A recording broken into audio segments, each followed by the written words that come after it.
अभी तक हमने ये पढ़ लिया कि किस तरह से हम अपनी इन्फॉर्मेशन को स्टोर कर सकते हैं अपने कोड के अंदर और इस इन्फॉर्मेशन को किस तरह से मैनिपुलेट कर सकते हैं ऑपरेटर का यूज करते हुए। और इस वीडियो में हम पढ़ने वाले हैं कंट्रोल स्ट्रक्चर को, जिसको पढ़ने के बाद आप अपने प्रोग्राम को इस काबिल बना सकेंगे कि आपका जो प्रोग्राम है वो डिसीजन ले सके डिफरेंट कंडीशंस की बेस पे। तो ये वीडियो बहुत ज्यादा इंपॉर्टेंट रहने वाला है, बहुत ज्यादा लंबा वीडियो नहीं होगा ये, लेकिन इंपॉर्टेंट ये बहुत है और बहुत ज्यादा ये इन्फॉर्मेटिव भी रहने वाला है यहाँ पे। तो सबसे पहले हम समझ लेते हैं कि कंट्रोल स्ट्रक्चर होता क्या है और किस तरह से ये हमारे कोड के लिए काम करता है। तो कंट्रोल स्ट्रक्चर, जैसा कि मैं आपको बता चुका हूँ, हमारे कोड के फ्लो को कंट्रोल करता है। और जहां तक बात है किस तरह से हमारे कोड के लिए ये काम करता है, तो ये हमारे कोड के लिए ट्रैफिक लाइट्स की तरह काम करता है। जिस तरह से आपके लिए ट्रैफिक लाइट्स काम करती हैं कि आपको बताती हैं कहाँ पे आपने रुकना है, कहाँ पे आपने चलना है, ये सारी चीजें जिस तरह से आपको ट्रैफिक लाइट्स गाइड कर रही होती है, इसी तरह से जो कंट्रोल स्ट्रक्चर होता है वो हमारे प्रोग्राम के फ्लो को कंट्रोल कर रहा होता है। अब इसके ऊपर जरा थोड़ा सा कोड लिख के देख लेते हैं। तो इस फोल्डर को मैं ओपन कर लेता हूँ अपने कोड एडिटर में और ओपन विद कोड करता हूँ यहाँ पे। उसके बाद यहाँ पे मैं इसका कोड लिखना जो है वो स्टार्ट करता हूँ और यहाँ पे मेरे पास HTML की फाइल है, इस पे मैं क्लिक करके जरा इसमें लाइव चला जाऊंगा, जिससे मैं अपने कंसोल में चीजों को देख सकूंगा किस तरह से काम कर रही है। और यहाँ पे ये जो मेरे पास जावास्क्रिप्ट वाली फाइल है,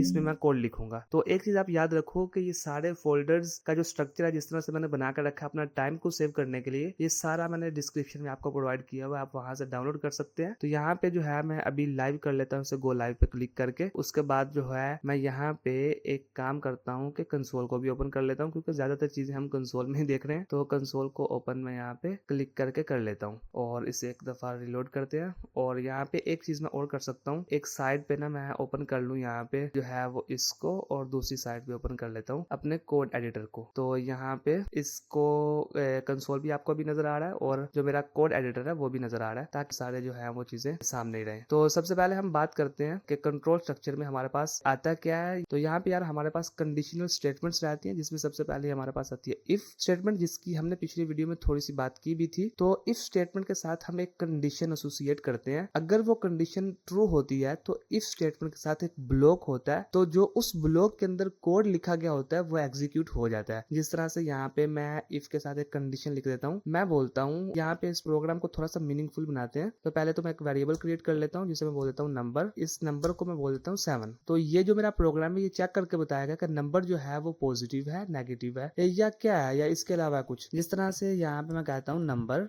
अगर तो है किसके इक्वल, मैं बोल देता हूँ, इसको बोलता हूँ मैं 0 से बड़ा है। ठीक है, मैं बोलता हूँ 0 से बड़ा है। तो तुम बोल सकते हो कि नंबर क्या है, पॉजिटिव। तो मैं बोलूंगा console dot log the number is positive. तो यहाँ पे ये जो है वो 7 बिल्कुल 0 से बड़ा है, तो ये क्या बोल रहा है, द नंबर इज पॉजिटिव। तो मैं यहाँ पे बोलता हूँ कि अगर नंबर 0 से छोटा है तो तुम बोल देना कि द नंबर इज नेगेटिव। तो अगर नंबर 0 से छोटा होगा तो यहाँ पे क्या होगा कि जो एल्स ब्लॉक के अंदर कोड लिखा गया वो एग्जीक्यूट होगा, क्योंकि यहाँ पे ये कंडीशन ट्रू नहीं है। अब तो जो इफ स्टेटमेंट के साथ ब्लॉक था उसके अंदर जो लिखा गया कोड है वो एग्जीक्यूट नहीं होगा, जो एल्स के साथ लिखा गया कोड है वो एग्जीक्यूट होगा। तो ये जो हमारा प्रोग्राम है ये हमें बता रहा है डिसीजन लेके कि यहाँ पे जो हमारा कोड है वो पॉजिटिव है या नेगेटिव है। लेकिन अगर यहाँ पे मैं इस कोड को कर देता हूँ 0, तो क्या ये हमारा कोड अब बता पाएगा कि नंबर पॉजिटिव है या नेगेटिव? तो ये देखो यहाँ पे ये बोल रहा है नंबर इज नेगेटिव, हालांकि नंबर तो 0 है हमारा। तो ये जो कोड है ये हमें पूरी इंफॉर्मेशन प्रोवाइड कर नहीं रहा, क्योंकि जो 0 है वो ना तो पॉजिटिव है और ना नेगेटिव। तो यहाँ पे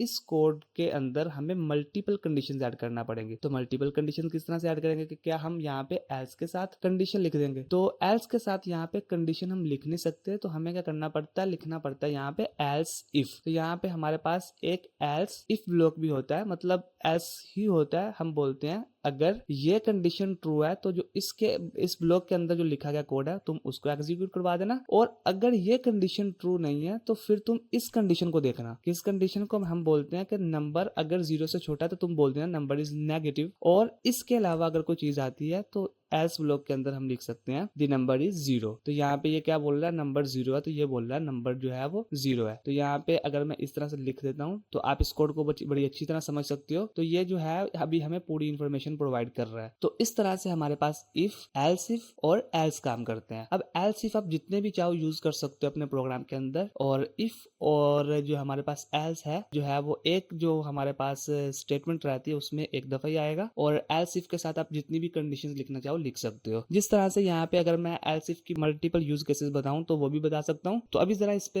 हम एक प्रैक्टिकल एग्जांपल ले लेते हैं कि किस तरह से ये हमारे पास जो वेबसाइट्स होती है उनमें काम करता है। यार अगर आपने देखा होगा फूड पांडा को या फिर इस तरह की और बहुत सारी ई कॉमर्स वेबसाइट्स भी होती है जिनके अंदर आपने देखा होगा जितनी ज्यादा आप शॉपिंग करते हो उतना ज्यादा आपको डिस्काउंट मिल रहा होता है। तो हम एक ऐसा प्रोग्राम बनाएंगे जो हमारी प्राइस के अकॉर्डिंग डिस्काउंट को अप्लाई करेगा। कुछ वेबसाइट्स ऐसी होती है जिस तरह से फूड पांडा का मैंने नाम लिया, तो यहाँ पे इसमें जो प्रीमियम मेंबर होते हैं उनके लिए एडिशनल डिस्काउंट्स रहते हैं। तो ये सारी चीजें किस तरह से अप्लाई होंगी इसके लिए एक छोटा सा प्रोग्राम लिखते हैं। तो इसके लिए हम यहाँ पे सबसे पहले एक वेरिएबल क्रिएट कर लेते हैं जिसे हम बोल सकते हैं लेट टोटल प्राइस।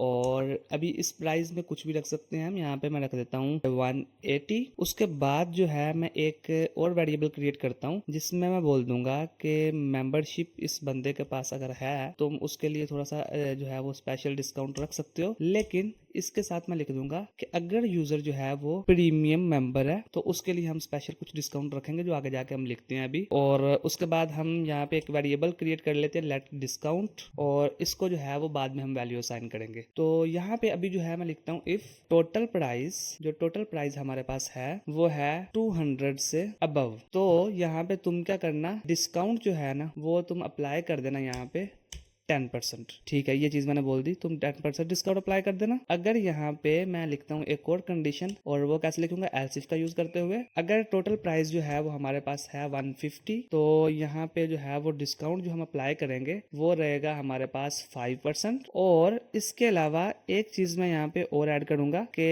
एल्स अगर ये नहीं है, मतलब अगर ये दोनों चीजें नहीं है तो डिस्काउंट जो अप्लाई होगा वो 0% होगा। और इसके बाद यहाँ पे मैं एक चीज और लिखता हूँ, मैं कहता हूँ इफ जो यूजर है वो है मेंबरशिप उसके पास है, मेंबरशिप उसकी क्या है, प्रीमियम है, तो उसके लिए हम कुछ एक्स्ट्रा डिस्काउंट रखेंगे। जिस तरह से जो है मैं उसके लिए रख सकता हूँ, मैं कहता हूँ कि इसको कुछ तुमने एडिशनल डिस्काउंट देना है। यहाँ पे मैं यूज करूंगा असाइनमेंट ऑपरेटर का प्लस इक्वल असाइनमेंट ऑपरेटर का। तो यहाँ पे हम बोलेंगे कि तुम्हें इसको 5% एडिशनल डिस्काउंट देना है। ठीक है, तो ये चीज हम लिख सकते हैं यहाँ पे। और इसमें मैं थोड़ा एक कमेंट भी ऐड कर देता हूँ कि ये क्या है, additional discount for premium member. ठीक है, तो ये जो है जी हमारा इस तरह से रहेगा, ये एडिशनल डिस्काउंट आएगा फॉर ओनली प्रीमियम मेंबर्स। तो अभी आप देख सकते हो कि यहाँ पे कोई भी चीज प्रिंट हो नहीं रही। उसकी रीजन क्या है कि यहाँ पे अभी कोई भी चीज हमने लॉग की नहीं है। तो इसको कर लेते हैं लॉग टू दी कंसोल। यहाँ पे हम लिख देते हैं कि your total discount is discount. तो ये क्या करेगा, ये प्रोग्राम हमारा डिस्काउंट कहाँ से लेगा, इस डिस्काउंट के ऊपर हमने जो है डिफरेंट कंडीशंस लगाई हैं कि अगर जो प्राइस है वो 200 से ज्यादा होती है तो तुमने 10% डिस्काउंट अप्लाई करना है, और अगर प्राइस जो है वो 150 से ज्यादा होती है तो तुमने 5% डिस्काउंट अप्लाई करना है। और इसके अलावा कोई अगर कंडीशन होती है, मतलब इन दोनों से कम है, तो तुमने क्या करना है, जो है वो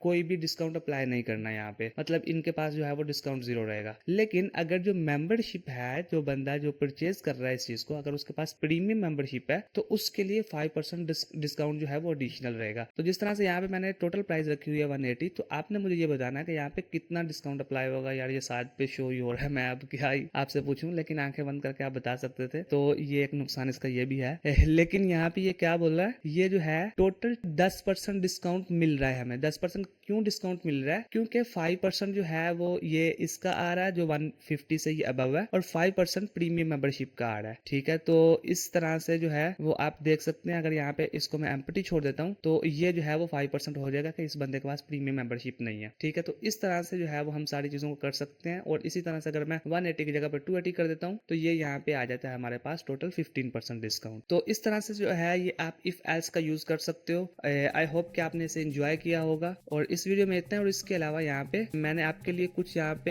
हैंड्स ऑन एक्सरसाइजेस रखी हुई हैं जिनको आपने करना है। और यहाँ पे पहली एक्सरसाइज आपके पास क्या है, इसको डिटेल में पढ़ लेना। और इनके सोल्यूशन भी वैसे तो नीचे लिखे हुए हैं, लेकिन आपने क्या करना है, आंखें बंद करके इसको देखना है। और ये एक्सरसाइज करके आपने सोल्यूशन, मैं इसके पहले तो देना नहीं चाहता था आपको इस तरह से कि अगले वीडियो में देता रहूंगा, लेकिन वो वीडियो फिर बहुत लंबा हो जाता है, तो मैंने इसलिए आपको ये साथ ही साथ इसके सोल्यूशन भी प्रोवाइड करती है। और इसके अलावा कौन कौन से बेस्ट प्रैक्टिस और कौन कौन से आपको एरर्स आ सकते हैं अगर आप इफ एल्स के साथ काम कर रहे हो और कंडीशनल स्टेटमेंट्स के साथ काम कर रहे हो, तो आपको कौन कौन से एरर्स एरर्स आ सकते हैं, उन एरर्स को यहाँ पे डिस्कस किया है, तो आप इनसे एहतियात कर सकते हो अगर आप एरर फ्री कोड लिखना चाहते हो। तो अगले वीडियो में हम लूप्स को पढ़ने वाले हैं। लूप्स के अंदर और बहुत सारी कमाल की चीजें आने वाली हैं। उससे हम क्या कर सकते हैं कि अपना जो कोड है उसके किसी भी ब्लॉक को रिपीट करवा सकते हैं, उसकी एग्जीक्यूशन को रिपीट करवा सकते हैं। तो ये भी बहुत ज्यादा यहाँ पे इंपॉर्टेंट रहने वाला है वीडियो, नेक्स्ट वीडियो। अभी के लिए इतना ही, बाकी सारी चीजें जो है वो नेक्स्ट वीडियो हम डिस्कस करेंगे। Till then keep learning, keep exploring, keep coding and I will see you in the next video.